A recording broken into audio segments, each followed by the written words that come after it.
이번 시간까지는 2013년도 지난해에 출제됐던 제1회, 2회, 3회 전체 문제에 대해서 함께 공부를 했습니다. 이번 시간부터는 금년도에 두 번의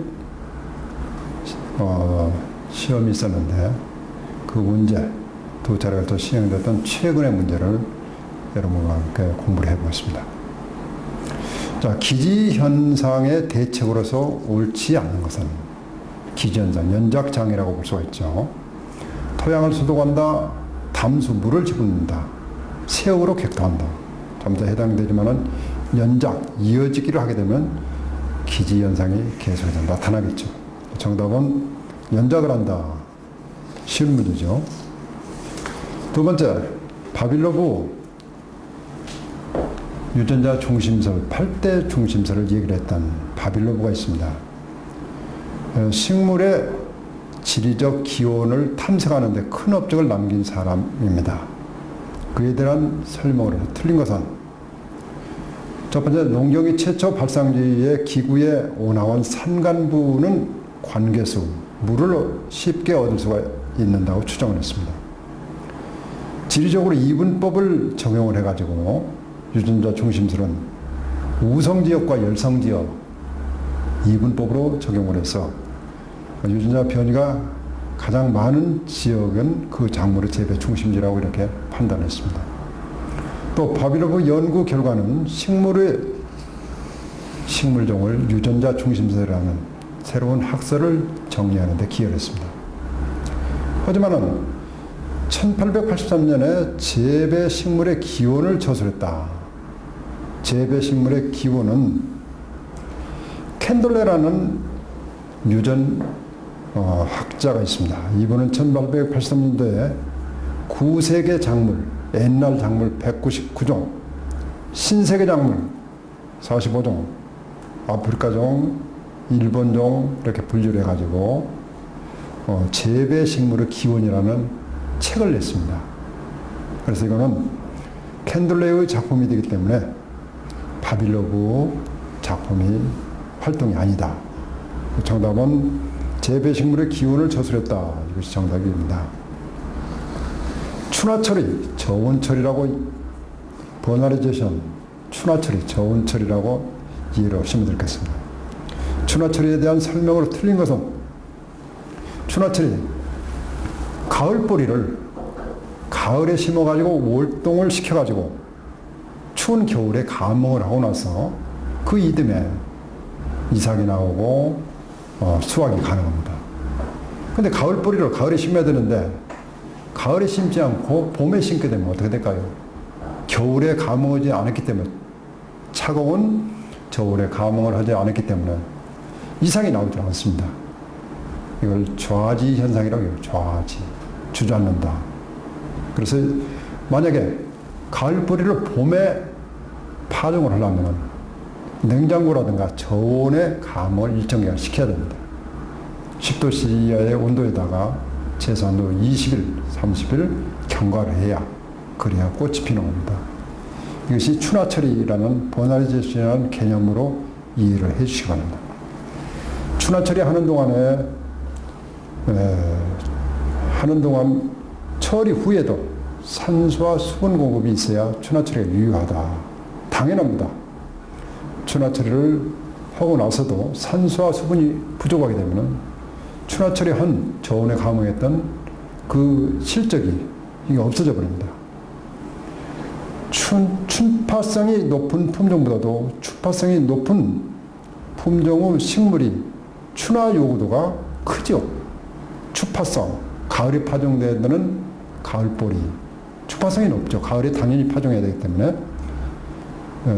근데 여기는 적다고 있습니다. 적은 것이 아니라 큰 것이 되기 때문에 틀린 것은 바로 2번 항목입니다. 작물에 발생되는 병의 방제 방법에 대한 설명으로 옳은 것은 병원체의 종류에 따라서 방제 방법이 각기 다르죠.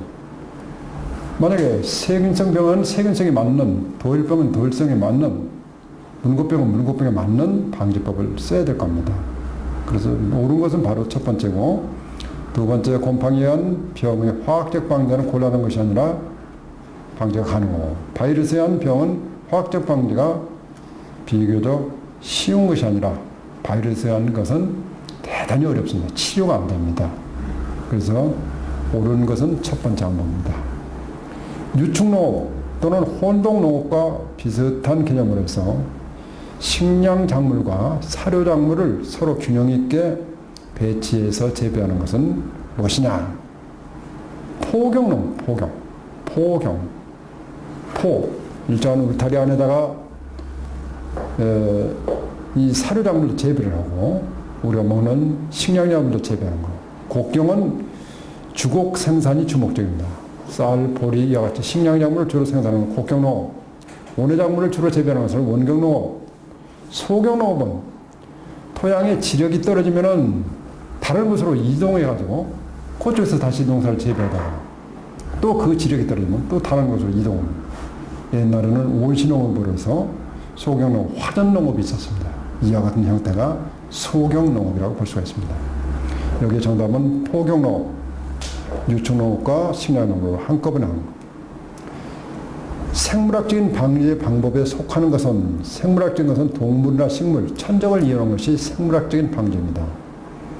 여기에 윤작, 온도 처리, 소토미 유사는 해당이 안 되고, 여기 병은 미생물, 미생물이라는 것은 살아있는 생명체입니다. 그 생물학적인 방제법에 해당이 됩니다. 양분의 흡수 및 체내 이동과 가장 관련이 깊은 환경은 수분이죠, 수분. 수분의 정산작용 역할과 함께 토양 속에 있는 수분이 흡수 이동할 때 관다발을 통해 가지고 물관부, 체관부를 이용해서 양분을 흡수해서 작물체의 각 부분으로 이렇게 전달이 되는 것입니다. 그래서 양분, 수분 흡수를 통해서 이렇게 이루어진다. 벼에 있어서 관수해에 가장 민감한 시기, 관수. 침수와 관수 개념이 있습니다. 침수가 있고 관수가 있어요. 침수는 물에 잠기는 것을 침수라고 합니다. 관수는 특히 벼가 이렇게 벼가 자라고 있어. 작물이 자라고 있어. 갓을 씌워놓은 것처럼 물이 완전히 잠긴 것을 관수라고 합니다. 이 관자가 갓관자예요. 위에 민간물, 갓이 있죠, 갓. 완전히 잠긴 것이 관수예요. 그래서 넓은 의미의 침수에 관수도 해당이 되지만은 약간의 개념 차이는 있다.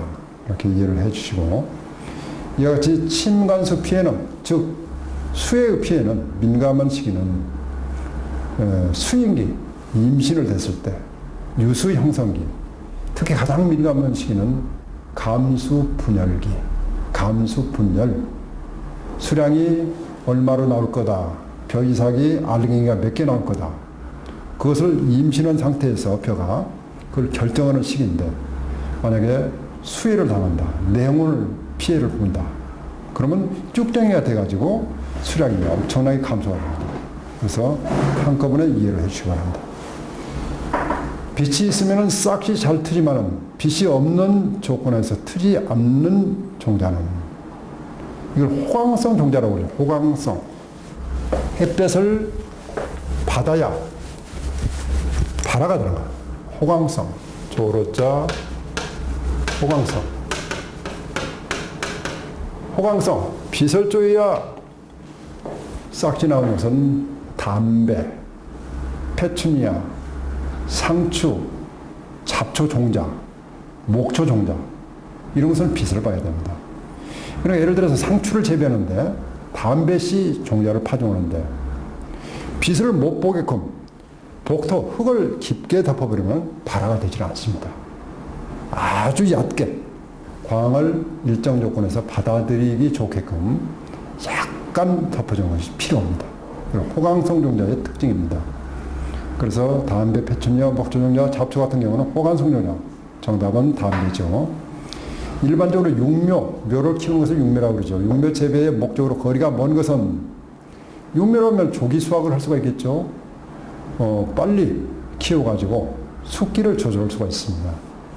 집약 관리, 좁은 모짜리 면적에다가 집중적으로 관리를 하는 집약 관리가 가능하다.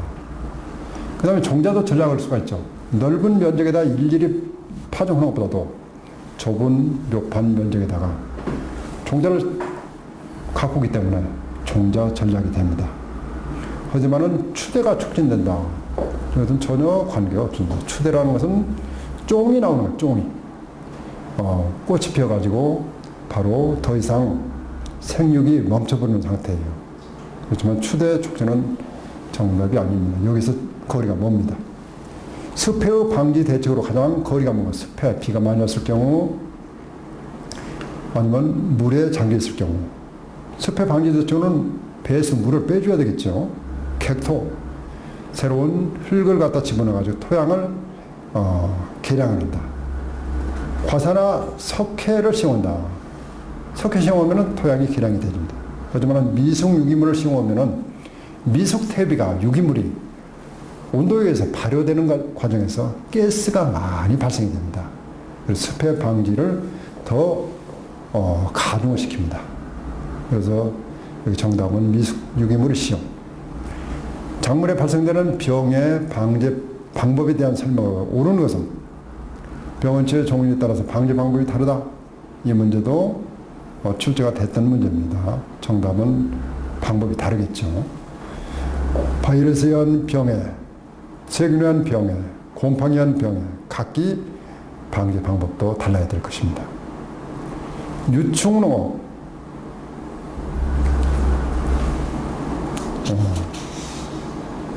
그 다음에 습해의 방지 대책으로 아까 말씀드렸고, 바람에 의한 피해의 풍해의 종류 중에서 생리적 장애의 양상이 아닌가.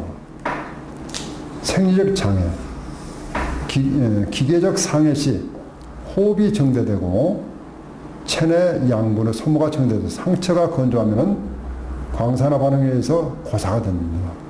태풍이 불었다든가 비가 많이 왔다든가 상처가 나게 되면 양분의 소모가 많아지고 건조해지고 결국은 식물이 마르게 되죠. 벼의 경우에서 수분과 수정이 할 수가 없겠죠. 그래서 불임립이 발생이 됩니다. 바람이 세게 불었다. 하지만 풍속이 강하고 공기가 건조하면은 증산량이 커져서 식물체가 건조해서 벼의 경우 백수현상이 나타난다 라고 제시를 했는데, 바람이 세게 불면은 식물의 기공, 손구멍이 전부 다 닫혀버립니다. 그래서 더 이상 증산작용이 일어나지를 않게 되죠. 그런데 여기는 기공이 열린다고 그랬는데 열리는 것이 아닙니다. 정답은 3번. 맹류 또는 벼를 재배할 때 성숙기에 비가 많이 와가지고 발생하는 수발화 현상을 막기 위해서 그 대책이 필요한데 대책이 아닌 것은, 벼의 경우에 유효 분할기에 3 내지 5cm 깊이로 물을 깊이 대어주고 생장 조절제인 셀타드 잎제를 살포한다. 유효 분할기에. 그런데 이 물을 깊게 대주면 도체가 약해집니다. 연약하게 자라겠죠. 그래서 얕이 대주는 것이 강하게 하는 그 조건 중에 하나고, 이 세리타제, 도곡 방지를 위한 약제 중에 하나인데 이거는 출수 40 내지 50일 전에 뿌리는 겁니다. 전에. 근데 여기는 물을 깊이 대주고 생장조제 세리타제를 유효 분할기에 이렇게 뿌린다. 이거는 도체가 약해짐으로 해서 야치되어야 되는데 대책이 될 수가 없습니다. 가번이 맞습니다. 다음 작물에서 요수량, 작물이 건물 1g을 생산하는데 필요한 물의 양, 수분의 양을 요수량으로 얘기를 합니다. 요수량이 가장 적은 식물은 뭐냐? 수수, 메밀, 밀, 보리. 그 중에서 수수와 옥수수가 건조에 비교적 강합니다. 그래서 요수량, 필요한 물의 양이 가장 적은 것이 수수입니다. 수수는 건물 1g을 만드는데 380g 정도만 수분이 필요합니다. 요수량이 가장 많은 거, 그거는 식물 중에 명화주라고 해요. 명화주. 이것도 여기 문제 출제는 되지 않았지만 메모리에다 기억을 해주시기 바랍니다. 명화주.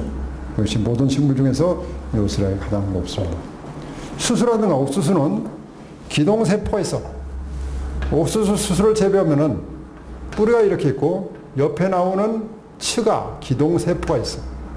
그래서 여기에서 필요한 수분을 흡수할 수도 있기 때문에 외부에서 공급하는 요수량이 그렇게 많지는 않습니다. 그래서 가장 요수량이 낮은 것은 수수, 그 다음에 옥수수 이렇게 보시면 되겠습니다. 농작물에 영향을 끼칠 우려가 있는 유해가스가 아닌 것은 나홍산가스, 불화수소, 아산화질소, 이산화탄소는 탄소 동화작용, 광합성 작용을 해야 되기 때문에 이건 필수 원소 중에 하나입니다. 공기 중에 0.03%가 들어있다고 말씀드렸습니다. 그 정답은 이산화탄소. 경운, 논밭을 토양을 가하는 것을 경운이라고 그러죠. 대한 설명으로 틀린 것은 경토를 부드럽게 하고 토양의 물리적 성질을 개선해서 잡초를 없애주는 효과가 있다. 유기물의 분해를 촉진하고 토양 공기를 조장을 한다. 해충을 줄인다. 겨울철에 경운을 하게 되면 추운 겨울에 그게 겉으로 해충의 유충이 나와가지고 오래 죽게 되겠죠. 경감시키는 효과도 있습니다. 천경은 야채가리를 천경이라고 그러죠. 천경은 식질 토양, 겨우 조식 재배 시 유리하다. 식질 토양은 물빠짐이 좋지 않은 토양이 되기 때문에 천경을 야채가리를 할 것이 아니라 깊이가리를 해야 됩니다. 심경을 해야 됩니다. 전경은 9 내지 12cm. 얕게 가는 것을 천경이라고 그러고, 천경. 심경.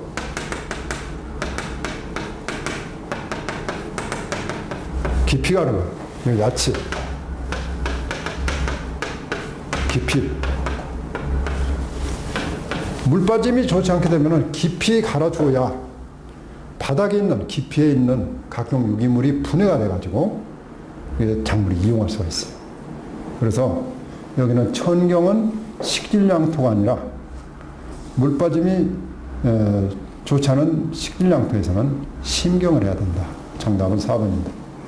도복의 양상과 피해에 대한 설명으로 틀린 것은 도복, 쓰러지는 거죠. 질소 다비에서 정수 재배의 경우 발생하기 쉽다. 좌절 도복, 꺾이는 거죠. 만곡 도복. 좌절 도복이 만곡 도복보다 피해가 크다. 부러지는 것이 휘어지는 도복보다도 기계가 어렵죠. 그래서 좌절 도복이 만곡 대비보다도 피해가 크다. 이거는 좌절. 그건 맞는 것이고, 양분의 이동이 저해가 되죠. 이게 도복이 되게 되면. 하지만 수량은 떨어지지만 품질에 영향을 미치지 않는다. 품질이 아주 나빠지죠. 탄소 동화작용을 하지 못하기 때문에, 양분의 축적을 하지 못하기 때문에, 이동이 불가능하기 때문에 미질, 품질이 형편없이 떨어집니다. 고립 상태에서 광합성 특성으로 틀린 것은 광합성, 탄소 동화작용의 특성으로 틀린 것, 온도, CO2 등이 제한 요인이 아닐 때 C4 작물은 C3 작물보다도 광합성률이 2배에 달한다. C4 작물, C3 작물, 이파리가 광합성을 하는데 옥수수, 수수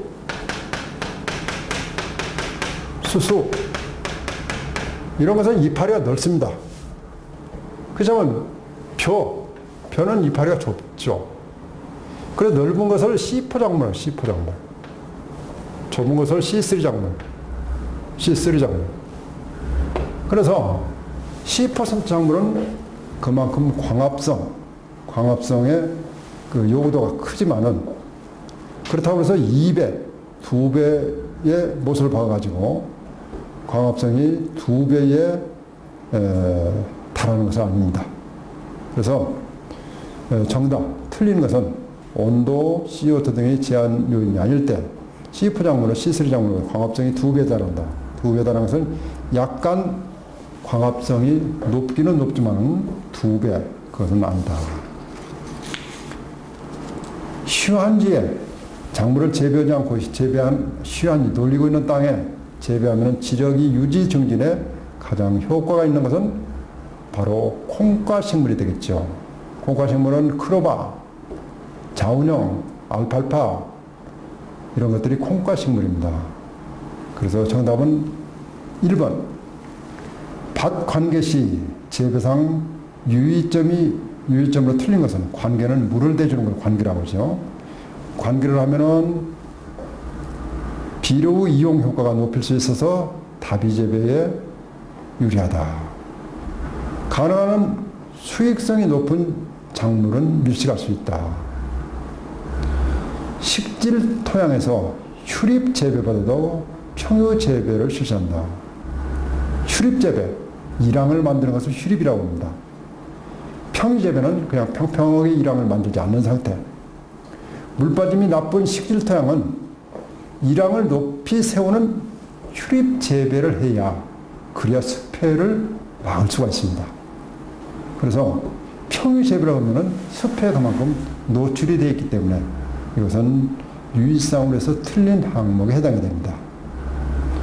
그렇지만 모래땅이라든가 사질양포 이런 경우는 평유 재배, 평평하게 하는 상태에서 작물 재배도 상관이 없지만 점토질이 많은 식질 토양에서는 이거보다는 일항을 높이 세워가지고 물빠짐이 잘 하도록 하는 것이 좋다.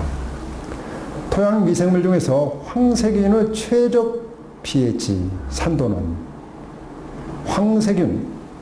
황색인은 호산성, 산성을 좋아하는, 강산성을 좋아하는 세균입니다. pH 2 내지 4에서도 일반적인 세균은 보통 산성, 중성, 알칼리성 토양에서 주로 중성을 좋아하는데 이 산성을 별로 싫어합니다.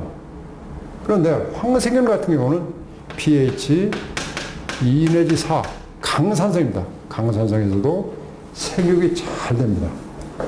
그래서 황색균의 적정 pH는 pH 2 내지 4다. 토양의 입자 밀도가 2.65인 토양에 퇴비를 주어서 용적 밀도를 1.325에서 1.06으로 낮췄다. 다음 중 바르게 설명한 것은, 토양의 공급률이 입자 밀도를 계산을 하게 되면 용적 밀도를 1.325에서 1.06으로 낮췄습니다. 공식은, 토양 공급을 계산하는 공식은 1 입자 밀도분은 용적 밀도예요. 1 입자 밀도, 용적 밀도 곱하기 100. 그러면 공공량이 돼요. 공공량. 자, 입자. 우리 사람이 입이 있어요. 비가 오면 하늘에 용이 날아가. 입은 아래쪽에 있고 용은 하늘에 있어요. 입분의 용이다. 그래서 이렇게 암기를 했으면 도움이 될 겁니다. 그래서 이 공식에 의해서 계산을 하면은 1.325가 1.06으로 낮춰졌기 때문에 공식에 대입하면은 1.325일 때는 이 공식에 대입하면 50%가 나와요. 50% 계산하면은. 그 다음에 1.06일 때는 60%가 나와요. 60%. 그래서 정답은 토양의 공급이 50%에서 60%로 증가가 됐다. 정답은 2번이 되겠죠.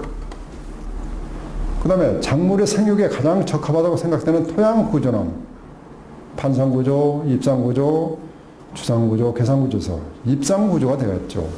입단 조성이 되어야 되기 때문에 입단 조성화 된 때알 구조 상태에서는 토양의 통기성, 보수력, 보비력이 다 같이 증가가 됩니다. 점토광물에 대한 설명으로 옳은 것은, 점토광물은 결정질 점토광물은 규산 4면체를, 4면체. 또 알루미늄 8면체로 되어 있어요. 규산은 4면체, 면이 4개로 되어 있어요.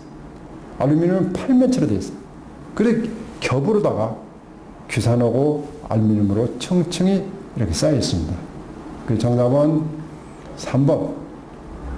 우리나라 시설 재배지 비닐하우스 토양에서 흔히 발생되는 문제점이 아닌 것은 연작으로 인한 특정 병해충이 많다.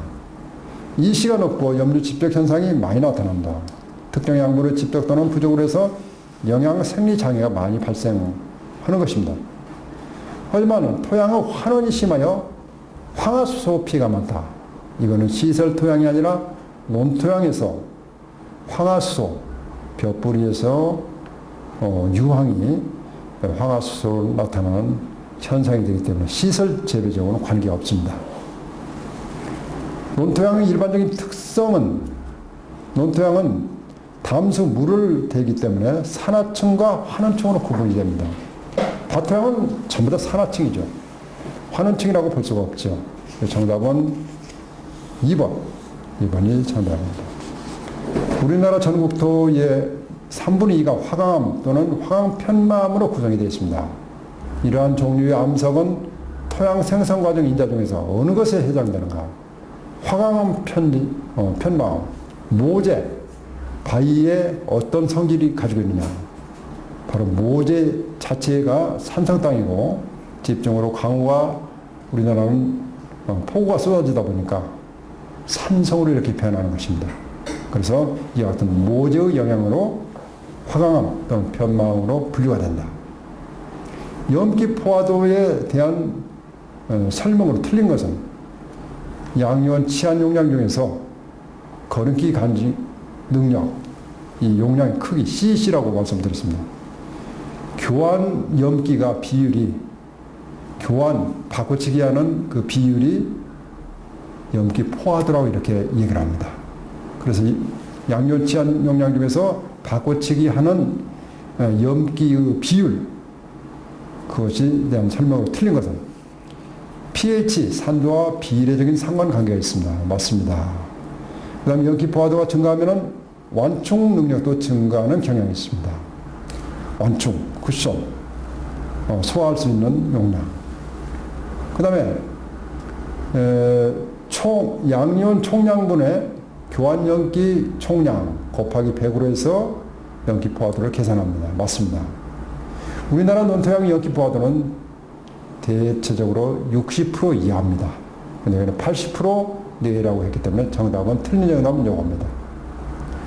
식물이 자라기에 가장 알맞는 수분의 상태는 포장 용수량이 있을 때 바로 최대 용수량, 비가 와가지고 토양 공국이 완전히 채 있는데 중력에 의해서 일정 부분 중력수가 내려가고 남아있는 상태, 그것이 포장 용수량, 이걸 갖다가 모관수라고 얘기합니다. 모관수, 뿌리가 이용할 수 있는 물의 양.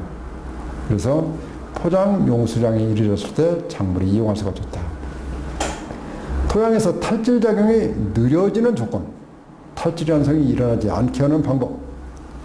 pH가 5 이하로 산성토양이다. 이럴 때는 탈질 현상이 더 늘어나겠죠. 유기물 함량이 많은 토양. 탈질 현상이 그만큼 유기물 토양에서 이걸 거름기를 보관하고 있기 때문에 탈질 현상이 그만큼 느려집니다. 그래서 토양이 나쁘게 되면은 거기에 유기질을 많이 넣는다든가 석회를 시용을 해가지고 토양을 개량을 하는 것이 가장 중요합니다. 수고하셨습니다.